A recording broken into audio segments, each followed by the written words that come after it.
Well, we have new details now at 4 on the software glitch that we told you about yesterday that grounded flights for a few hours.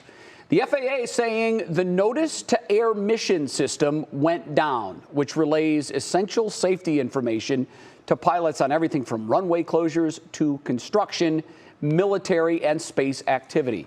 Government sources tell NBC News issues started developing Tuesday, which prompted the FAA to reboot the system.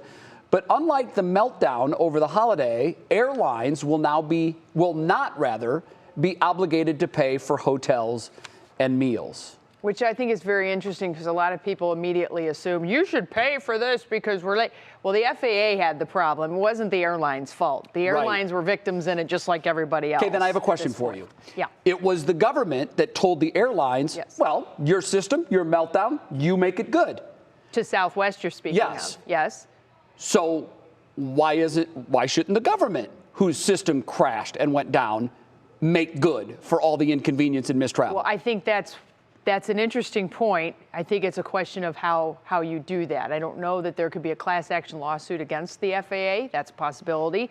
You would think that, you know, as the passenger, I would go straight to my airline and say, hey, you need to make good on this. Yeah. Which the airline would then turn and be like, dear FAA, pay up, right? Well, yeah, I just thought it was interesting that when the airline had a problem, the government said, oh, you're going to make this good. Days later, the government had a very similar problem, and they said, nothing to see here. Well, and maybe there's a class action lawsuit in the future. Maybe, perhaps from the passengers, but very likely it could be coming from the airlines themselves. Just interesting.